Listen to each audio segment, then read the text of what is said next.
வணக்க மக்களே, நான் உங்களுடைய தீபக் ஒரு மக்கள் சேனல். என்னோட சேனல் மிக்க தமிழ், என்னோட ரிவ்யூ கொஞ்சம் மொக்கையா இருக்கு. ஸோ அட்ஜஸ்ட் பண்ணிக்கங்க. இன்னைக்கு நம்ம என்ன படத்தை பத்தி பார்க்க போறோம் அப்படின்னா கேப்டன் மில்லர் படத்தை பத்தி பார்க்க போறோம். ஸோ வாங்க வீடியோக்குள்ள போகலாம். கேப்டன் மில்லர் இந்த படத்தோட கதையை பத்தி பார்த்தோம்னா 1930களில் பிரிட்டிஷ் ஆட்சிக்கு கீழே, ராஜா ஆட்சிக்கு கீழே ஒரு கிராமம் இயங்கிட்டு இருக்கு. அந்த மாதிரி தான் இந்த கதையை நகர்த்தி கொண்டு போறாங்க. ஸோ அந்த கிராமத்துல ஒரு கீழ்ஜாதியை சேர்ந்த ஒரு இளைஞனா தான் தனுஷ் அவர்களை மில்லர் அப்படின்னு அனலீசா அப்படின்ற ஒரு பேரோட காட்டுறாங்க. ஸோ அனலீசா அப்படின்ற அந்த கதாபாத்திரம் பாத்தீங்கன்னா ஒரு தன்னோட ஊர் மேலே ஒரு கோபத்தோட இருக்காரு. காரணம் என்ன அப்படின்னா பிரிட்டிஷ் ஆட்சிக்கு முன்னாடியும் ராஜா ஆட்சி தான் நம்மள ஆண்டுட்டு இருந்தாங்க அடிமையா. அதுக்கப்புறம் பிரிட்டிஷ் ஆட்சி நம்மள அடிமையா தான் ஆண்டுட்டு இருக்காங்க. அதுக்கப்புறம் பாத்தீங்கன்னா பிரிட்டிஷ் போனாலும் மறுபடியும் நம்ம ஆளுங்க தான் நம்மள அடிமையா ஆள போறாங்க. ஆனா நம்ம ஆளுங்க ஆண்டா நமக்கு மரியாதை கூட தரமாட்டேங்கிறாங்க. நம்மள கால செருப்பு போடக்கூடாதுன்னு சொல்றாங்க. ஆனா பிரிட்டிஷ்காரங்கிட்ட போனா அவனோட கால பூட்ஸ் கொடுக்குறான், சமமா உட்காந்து சாப்பாடு ஆக்குறான். ஸோ அவங்ககிட்ட அடிமையா இருக்கிறதுக்கு மரியாதையா இவங்ககிட்டயே ஒரு அடிமையா நான் இருந்துக்குவேன் அப்படின்னு சொல்லிட்டு நம்ம தனுஷ் அவர்கள் சிலோனுக்கு போயிட்டு சிப்பாய் படையில சேர்றாரு பிரிட்டிஷ்ல. ஆனா அங்க போய் பார்த்தா அந்த சிப்பாய்கள் அவங்க ஊர் ஆட்களையே சுட்டுக் கொள்ற மாதிரியான சில சம்பவங்கள் நடைபெறுது. 300 பேர் கொண்ட ஒருத்தவங்களை பாத்தீங்கன்னா விடுதலைக்காக போராடிட்டு இருக்காங்க. சோ இந்திய மக்களையே பிரிட்டிஷ் அரசாங்கம் சுட்டுக் கொள்ளுது. அதுல ஒரு சிப்பாயா இவரும் இருக்காரு. சோ குற்ற உணர்ச்சி தாங்காம அங்க இருக்க ஒரு ஜெனரலை கொண்டுட்டு இந்த பொழப்பே வேணாம்னு சொல்லிட்டு திரும்ப அவர் ஊருக்கே திரும்பி வராரு. ஆனா அவர் ஊருக்கு திரும்பி வந்தா அவர் ஊரும் அவரை ஏத்துக்கல. காரணம் என்ன அப்படின்னா அந்த விடுதலை போராட்டத்துல அவங்க செங்கண்ணன் அப்படின்னு சொல்ல சிவராஜ்குமார் அவரோட அண்ணனும் இருந்திருக்காரு, அவரும் இறந்திருக்காரு. அதுக்கும் நீதான் காரணம் அப்படின்னு சொல்லி நீ ஒரு துரோகி அப்படின்னு அவரோட ஊரும் அவர் ஒதுக்கி வச்சிருது. அதுக்கப்புறம் அவர் காட்டுக்குள்ளேயே வாழ்ந்துட்டு வராரு. காட்டுக்குள்ள வாழ்ந்துட்டு இருக்கிற பாத்தீங்கன்னா ஒரு கொள்ளைக்கார இயக்கம் அதாவது இந்த வெள்ளக்காரங்களை இதெல்லாம் கொள்ளடிச்சு பொழைச்சிட்டு இருக்கிற அந்த கொள்ளைக்கார இயக்கத்தோட இவர் சேர்ந்துக்கிறாரு. அந்த இயக்கத்தோட சேர்ந்து சில கொள்ளை அதெல்லாம் அடிச்சுட்டு சிலோனுக்கு கொண்டு போய் அதை விற்கிறாங்க. அதுல அவரோட பணத்தை எடுத்து விடுதலைக்கு பயன்படுத்துறாங்க.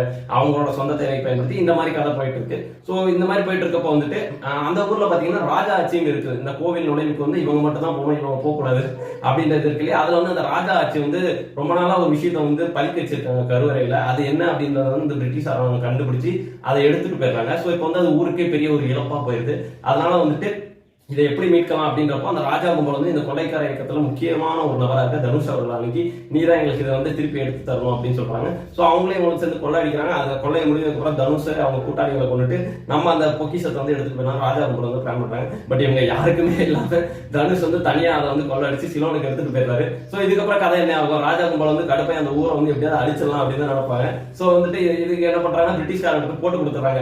நம்ம ஊர்காரங்களை அடிச்சா அவனை பிடிச்சிடலாம் அப்படின்னு சொல்லி போட்டு கொடுத்துட்டு இதுக்கப்புறம் பிரிட்டிஷ் என்ன பண்ணுவாங்க, கடுப்பாயிட்டு நம்ம ஊர்க்காரங்க தாக்க வராங்க. இதுக்கப்புறம் தனுஷ் திருப்பி ரீஎன்ட்ரி கொடுத்து அந்த வெள்ளக்காரங்களை அடிச்சு இறக்குறாரு. வெள்ளக்காரன் திரும்ப ஒரு படையோட பெருசா வர பாக்குறான். இதுக்கு நடுவில் ராஜா பரம்பரை கோயிலுக்குள்ள நாங்க விட மாட்டோம் சொல்லி ஒரு போராட்டம் பண்ணிருக்கேன். சோ இதுக்கப்புறம் என்ன ஆச்சு இந்த கதை, இதுக்கு நடுவில் பிரியங்கா அவங்க எப்படி வந்தாங்க, அவங்களுக்கு இந்த கதைக்கு எப்படி இன்வால்வ் ஆனாங்க, இந்த மாதிரி விஷயங்களா சேர்ந்து கோயிலுக்குள்ள மக்கள் போனாங்களா இல்லையா, பிரிட்டிஷ்கார பிரிட்டிஷ் படையை இவங்க எதிர்த்து அடிச்சாங்களா இல்லையா அப்படின்றத இந்த படத்தோட கிளைமேக்ஸா முடிச்சு செகண்ட் பார்ட்டுக்கு ஒரு சின்ன லீடு கொடுத்து முடிச்சிருக்காங்க. சோ இதுதான் இந்த படத்தோட மொத்த கதையே. சொன்னா ஓவராலா இவ்வளவு லென்த்தா இருக்கு அப்படின்னு நினைக்கலாம். பட் இந்த கதைக்குள்ள பாத்தீங்கன்னா நிறைய விஷயம் பேசியிருக்காங்க. பெண்ணியம் பேசியிருக்காங்க, இந்த ஜாதி அப்படின்ற ஒரு விஷயம் பேசியிருக்காங்க. வெள்ளக்காரன் இருந்தாலும் சரி இல்லைனாலும் சரி நம்ம அடிமையா தான் இருக்கும் அப்படின்ற ஒரு விஷயத்த முன்னெடுத்து பேசியிருக்காங்க. சோ இந்த மாதிரி நிறைய சமூகம் சார்ந்த அந்த சமத்துவம் அப்படின்ற ஒரு விஷயத்த தான் முன்னெடுத்து இருக்குது இந்த படம். சோ அதுல உண்மையிலேயே பாராட்டலாம். இந்த படத்தோட பாசிட்டிவ் அப்படின்னு பார்த்தா டெக்னிக்கலி இப்போ வர படங்கள் எல்லாமே ரொம்ப ஸ்ட்ராங்கா இருக்கு. அதுல இந்த படம் பாத்தீங்கன்னா விஷுவலியா இருக்கும், சினிமாட்டோகிராஃபிலாம் ரொம்ப பயங்கரமா பண்ணுங்க. முக்கியமா அந்த இன்டர்வல் சீன்ல அந்த பைக் ரைடு ஒன்று போவாங்க. அந்த சினிமாட்டோகிராஃபிலாம் ரொம்ப விஷுவலா ரொம்ப பார்க்கவே நல்லா சொல்லலாம். அண்ட் ஆர்ட் டிபார்ட்மெண்ட் பாத்தீங்கன்னா அப்படின்னா இந்த கோவில் வடிவமைப்பு ஆகட்டும், அந்த கிராமத்தோட வடிவமைப்பு எல்லாமே பாத்தீங்கன்னா ரொம்ப ரியலா இருந்துச்சு. அந்த கன்ஸ் எல்லாமே ரொம்ப ரியலா பண்ணியிருந்தாங்க. ஆர்ட் ஒர்க் ரொம்ப சூப்பராகவே இருந்துச்சுன்னு சொல்லலாம். நெக்ஸ்ட் பார்த்தோம் அப்படின்னா இந்த படத்தோட ஒரு மிகப்பெரிய பில்லர் அவர் தான் ஹீரோனே சொல்லலாம், ஜிவி பிரகாஷ் அவர்கள்.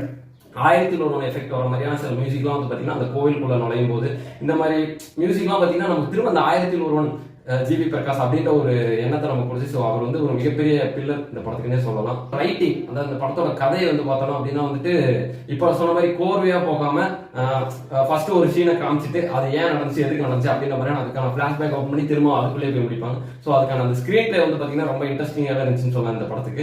ஆனா இந்த படத்தோட மேக்கிங்கே பாத்தீங்கன்னா ரொம்ப ரியலிஸ்டிக்கா நம்ம அந்த கதைக்குள்ள இருந்து பாக்குற மாதிரியான ஒரு மேக்கிங்கா இருந்துச்சு. சோ அது இந்த படத்துக்கு மிகப்பெரிய பாசிட்டிவ்னே சொல்லலாம். அண்ட் சிவராஜ்குமார் சார் அவரோட கேமியோட ரொம்ப பர்ஃபெக்டாவே பண்ணிருந்தாரு. அண்ட் கிளைமேக்ஸ்ல ஒரு பூஸ்ட் பம்ப்ஸான ஒரு கிளைமேக்ஸ் இருந்துச்சு. அதை நான் ரிவீல் பண்ண விரும்பல, நீங்க தியேட்டர் போய் பார்த்து என்ஜாய் பண்ணுங்க. அண்ட் சுந்தீப் கிஷன் அவரும் அவரோட கேரக்டர் கரெக்டா வலுவா பண்ணிட்டு போயிட்டாரு. அண்ட் பிரியங்கா மோகன் வழக்கமான ஒரு லவ் ஸ்டோரி அந்த மாதிரியான ஒரு கான்செப்ட் இல்லாம இந்த படத்துல அவங்களோட ஜோனை தாண்டி ஒரு வித்தியாசமான ஒரு கதாபாத்திரமே பண்ணியிருக்காங்க. அண்ட் நிவேதிதா அவங்களுமே படத்துல ஒரு இம்பார்ட்டன்டான ரோல் பண்ணியிருக்காங்க. முக்கியமா ஒரு சீன் தனுஷ்குள்ள ஒரு கான்வர்சேஷன் வரும். அதுல வந்துட்டு தனுஷ் அவர்கள் சொல்லுவாரு, நான் கூட பாத்திரம் இருக்கிறேன், ஆனா நீ வந்துட்டு தோட்டாவை தொடச்சிட்டு இருக்க, ஸோ ஆணுக்கும் பெண்ணுக்கும் இருக்கு அந்த ஒரு இதை நான் பாக்குறது இல்லை அப்படின்னு ஒரு பெண்ணியம் பேசியிருப்பாங்க அந்த இடத்துல. ஸோ இந்த மாதிரியான ஒரு நிறைய நல்ல விஷயங்கள், சமத்துவம் அப்படின்ற ஒரு விஷயத்தை முன்னெடுத்து இந்த படத்தை வந்து எடுத்திருக்காங்க. அண்ட் முக்கியமா சொல்லணும்னா ஆக்ஷன் சீக்வன்ஸ் தான் பிரிச்சுட்டாங்க. அந்த கிளைமேக்ஸ் எல்லாம் பாத்தீங்கன்னா வந்துட்டு ஒரு 25 மினிட்ஸ் வந்துட்டு படம் சுட்டுக்கிட்டே தான் இருக்காங்க.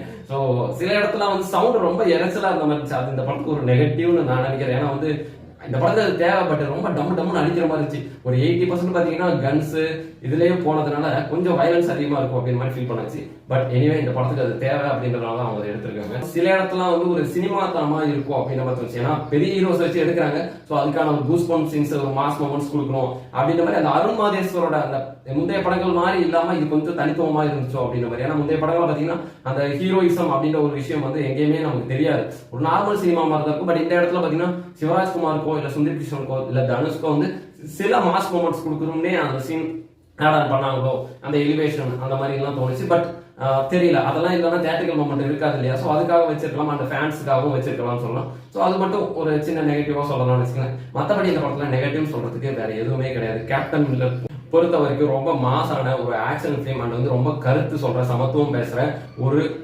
பயங்கரமான ஒரு ஆக்ஷன் ஃபிலிமா தான் இந்த படம் வந்திருக்கு. இந்த வாரத்துல இது பார்த்தீங்கன்னா அயலான ஒரு படம் வந்திருக்கு. அதுவும் வந்து பார்த்தீங்கன்னா ஒரு ஃபன் ஃபில்டு என்டர்டைன்மெண்ட்டாகவும் இருக்கு. இந்த படம் பார்த்தீங்கன்னா ஒரு சமத்துவம் பேசுற ஒரு ஆக்ஷன் ஃபிலிமா இருக்கு. ஸோ எந்த படம் வேணும் நீங்க சூஸ் பண்ணிக்கிங்க. அதுவரை உங்களுக்கு இருக்கிறது உங்களின் தீபக் மொக்கரி சேனல். என்னோட சேனலை லைக் பண்ணுங்க, ஷேர் பண்ணுங்க, சப்ஸ்கிரைப் பண்ணுங்க. இதே மாதிரி நான் பல மொக்கரி வீசா உங்களுக்கு கொடுத்துக்கிட்டே இருக்கேன். நன்றி மக்களை, தேங்க்யூ, டாடா.